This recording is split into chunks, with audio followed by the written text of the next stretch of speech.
أعوذ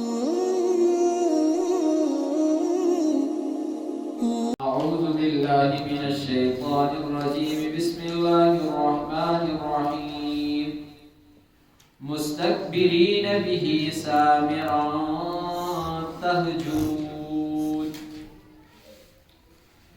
پچھلی آیت کریمہ کے اندر یہ بات گزری تھی کہ یہ لوگ جب ان کے سامنے قرآن کی تلاوت کی جاتی ہے، قرآن پڑھا جاتا ہے تو یہ الٹے پاؤں بھاگ جاتے ہیں.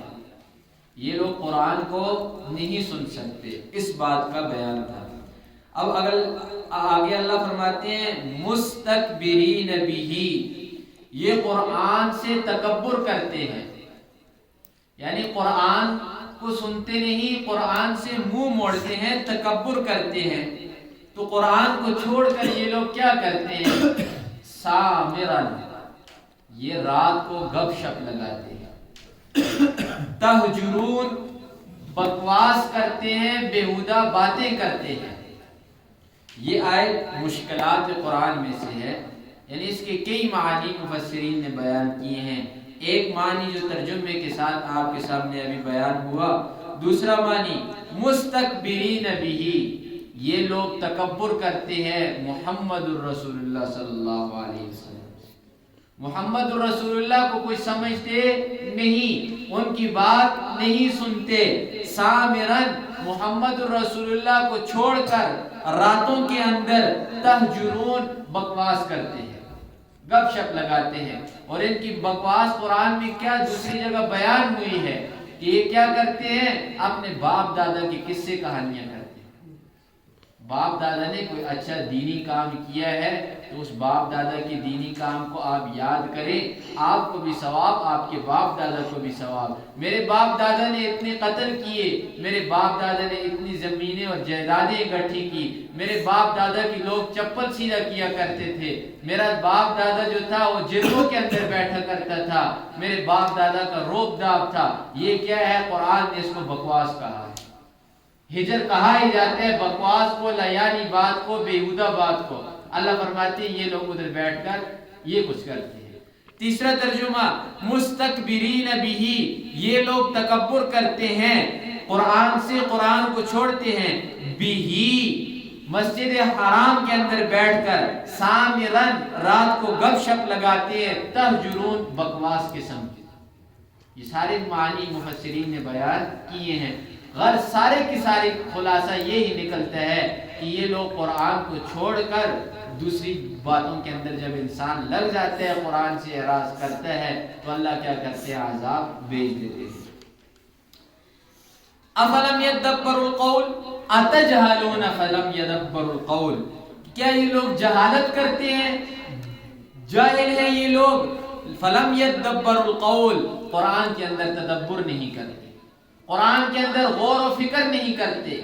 یہ بات ان کے ذہنوں کے اندر، سینوں کے اندر نہیں آ رہی کہ قرآن کیا کہہ رہا ہے. جو کوئی قرآن کے اندر تدبر نہیں کرتا تو وہ کیا ہے؟ جاہل ہے. فرمایا قرآن کے اندر کیوں غور و فکر نہیں کرتے؟ افلم یدبروا القول ام جاءہم، یا آیا ہے ان کے پاس ما لم یأتی آباءہم الاولین، وہ کچھ جو ان سے پہلے باپ دادا کے اندر نہیں آیا تھا. یعنی یہ قرآن کوئی نئی چیز آئی ہے، نئی باتیں کر رہی ہے کہ جو پہلے باپ دادا کو آپ کی نہیں کہی گئی. فرمایا ام لم یعرفوا رسولہم، یا کیا یہ لوگ رسول کو پہچانتے نہیں ہیں؟ انہیں پتہ نہیں ہے کہ محمد الرسول اللہ کون ہے؟ اب اللہ جواب دیتے ہیں فہم لہ منکرون، پس یہ لوگ منکر ہیں. کس کے؟ قرآن کے، محمد الرسول اللہ کے منکر ہیں، نہیں مانتے. ام یقولون بہ جنہ، یا یہ ہے کہ جو کچھ یہ لوگ کہہ رہے ہیں کہ نعوذ باللہ محمد الرسول اللہ صلی اللہ علیہ وسلم مجنون ہے، محمد الرسول اللہ صلی اللہ علیہ وسلم کی عقل کام نہیں کر رہی، کیا یہ بات ہے جو یہ لوگ کر رہے ہیں؟ اللہ جواب دیتے ہیں بل، نہیں. یہ اوپر جتنی باتیں بیان ہوئی ہیں کہ قرآن کے اندر غور نہیں کرتے، یہ قرآن نیا آیا ہے، یا یہ رسول کو نہیں جانتے، یا یہ محمد رسول اللہ نعوذ باللہ مجنون ہے. اللہ فرماتے ہیں کوئی بھی ان میں سے ایک بات بھی نہیں، یہ ساری باتیں نہیں ہیں، بل جاءہم بالحق، یہ قرآن آیا ہے ان کے پاس سچا، جو ان کو حقیقت کی طرف لے کر جانے والا ہے۔ محمد الرسول اللہ پر جنون بھی طاری نہیں ہوا، ما بصاحبکم من جنہ، تمہارا یہ جو ساتھی ہے یہ مجنون نہیں۔ دوسرا، قرآن نیا بھی نہیں آیا، اس سے پہلے تمہارے جو باپ دادا تھے موسیٰ علیہ السلام، ابراہیم علیہ السلام، انسانوں کے اوپر کیا تھی؟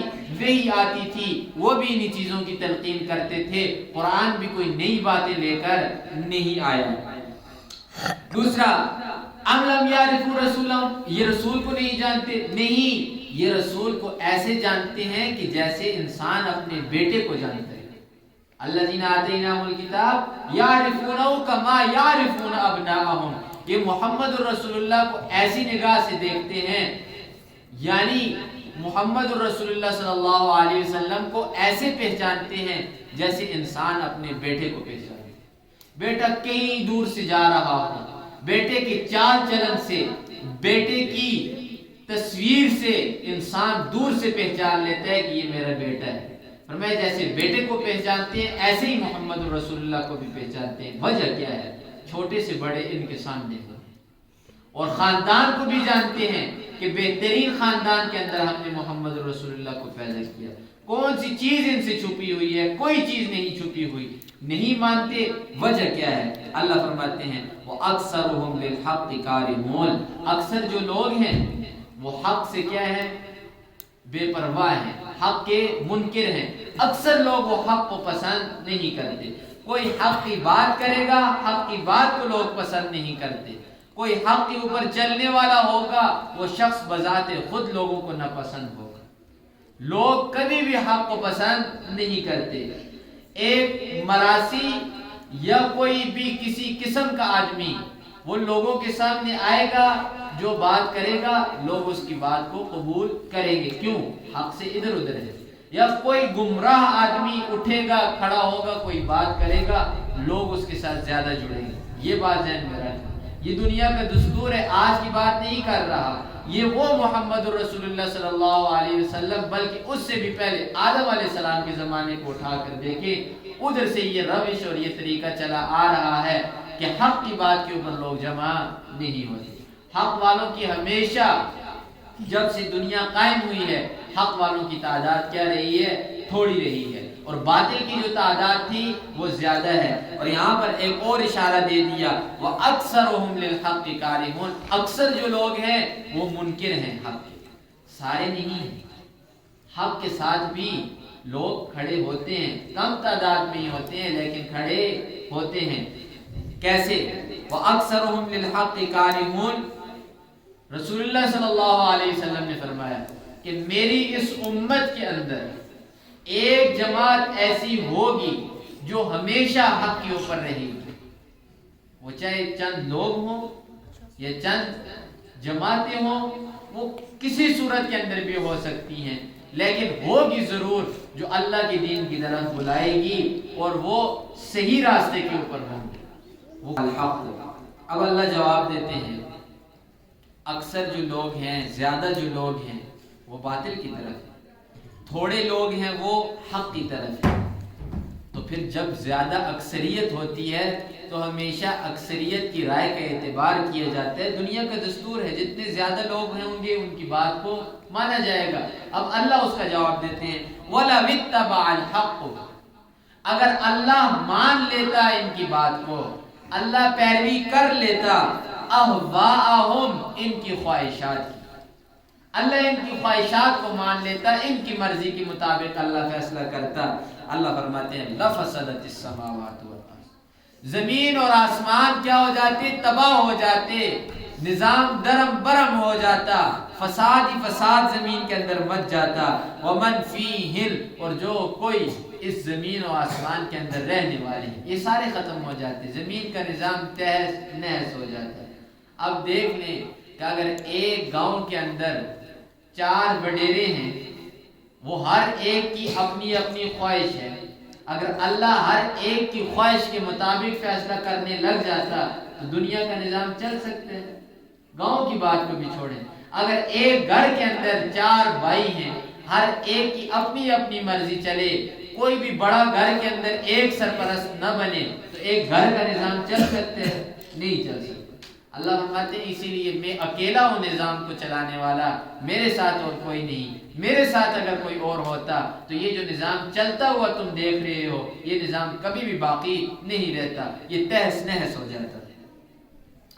بل اتیناہم بذکرہم، بلکہ آیا ہے ان کے پاس یہ قرآن کیا بن کر؟ نصیحت بن کر۔